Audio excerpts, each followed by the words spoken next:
Hello, berries, and today we'll be talking about the PTB and mainly the killer, the Cenobite.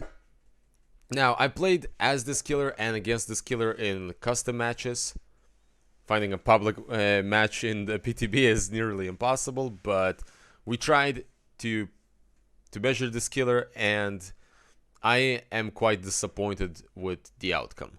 To be honest, the killer feels like he's very underwhelming, and is so complex, it took me a long time to understand what this killer is all about.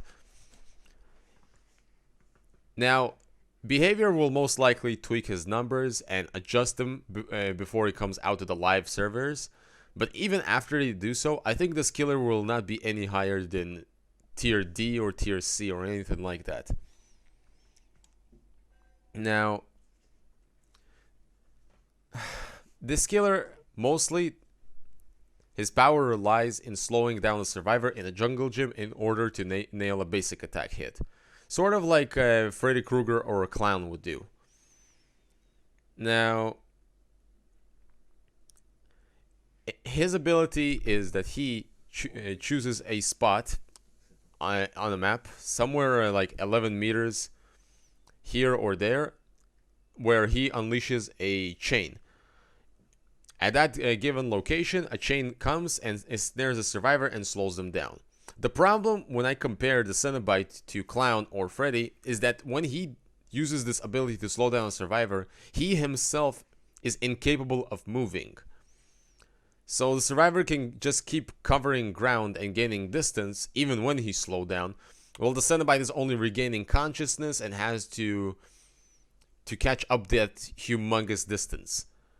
Essentially, the idea of holding W against this killer is quite viable, unfortunately. The chains break way too quickly, and his recovery is not fast enough to be able to chase down the survivors. So, oh, and another thing I forgot to mention, this killer's power, his chasing capability, his 1v1 ability, is very jank and very difficult to control. So, not only that the Cenobite stops when he unleashes his chain, he also has a very small hitbox of that hook, and if he misses it, a survivor who's holding W shift will easily gain a lot of ground. Clown and Freddy recover very fast from missing a snare or a bottle, and they cover such a larger area with their slowdown ability that affects survivors for a longer time. They really need to do an overhaul for his 1v1, because that's gonna be the main saving grace of this killer if they will tweak that. At least then he's going to be fun, if not really viable. When Freddy Krueger is placing snares, he can still move to the extent of 100% speed, 4.0. And Clown, when he's aiming a bottle or even throwing it, he's still moving at 115% speed. It feels like the Cenobite is just a weaker version of Clown and Freddy Krueger when it comes to the 1v1. So you're probably thinking about the other aspects of this killer. The other aspects of this killer is a passive ability that random chains spawn near survivors and ensnare them a little bit and interrupt them with like doing gens and healing, etc. But to be honest, those chains break so quickly that it hardly bothers them in the grand scheme of fixing gens and healing, and that is really lackluster. It feels like the passive ability that chains shoot themselves out only can help the Cenobite in a chase. I don't know. I think the chains should break much slower, and they need to tweak a few other things too. Survivors can constantly see the lamentation box from any given moment, from any given distance, while the killer cannot see this little box for the life of him. He can't see this box's aura no matter where he's at. I think the chances of you as killer finding this box are very low. You might be able to find it once or twice during the game. That's it. I think that it's understandable why the killer should not be able to see this box at all times like a survivor would, because then he will always make it before them. But I think that the killer should be able to see this box to some extent himself.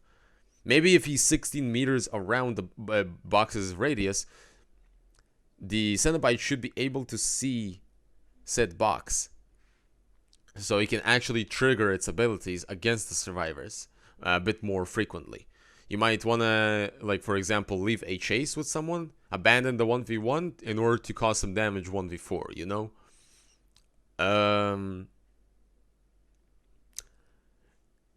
His perks feel a bit like a double-edged sword. Everything of his perks are, if you gain A, you lose B. Or if you lose B, you gain A. That's how his perks feel to me. Like, one of his perks is, if a gen gets completed, the closest gen with the most progress gets blocked for 30 seconds.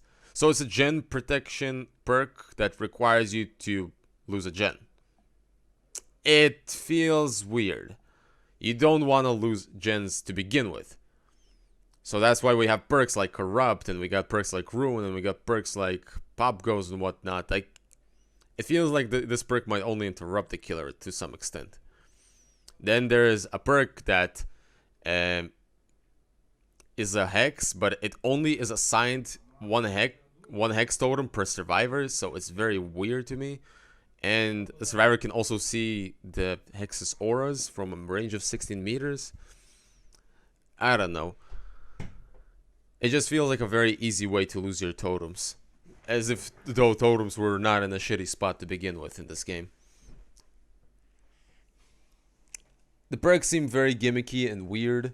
One of the perks, you get a few random hooks that if you hook a survivor on them, the survivor gains hemorrhage and mangled, which I don't understand. Why not just use Sloppy Butcher? That immediately results in the survivor getting those two status effects after a basic attack. It's just... it feels very lackluster. And I understand what Behavior was trying to do here. They were trying to make the perks portray the killer, but at the same time, their functionality is not really that great.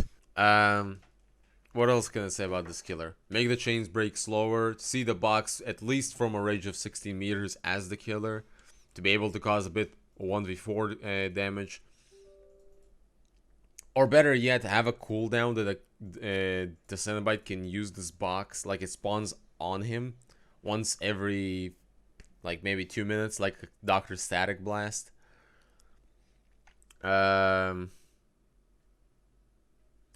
He just feels like he's not gonna be enough, is what I'm trying to say here. Even if Behavior end up tweaking his numbers, just the fact that he lacks slugging, he lacks map pressure, he lacks undetectable, he lacks insta-down. He doesn't have his own flair. What makes me want to choose this killer and not some other killer? I just can't imagine a situation like that. Now, the reason I'm quite upset and I sound so frustrated is because this chapter is amazing, like visually wise.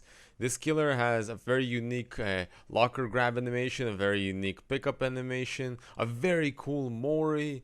He's licensed, many people know him, so like I feel like this killer is being a bit robbed of what he could have been and what he should have been. So I'm a bit bummed out that I'm personally probably not gonna play him just because of how badly he's going to function even after Behavior is going to settle his parameters and adjust them to live servers. I just can't imagine that this killer will be able to do something that Clown and Freddy can't do. So tell me what you guys thinking about this killer. Are you enjoying him? Are you thinking that this killer is going to last against very efficient players? Or is he absolutely gonna get shredded? I don't know. I'm still thinking of and I can't put my finger on it. Well, I hope you guys enjoyed listening to me ramble. Hopefully some of the things I said make sense. Thank you all so much for watching, and I'll see you next time.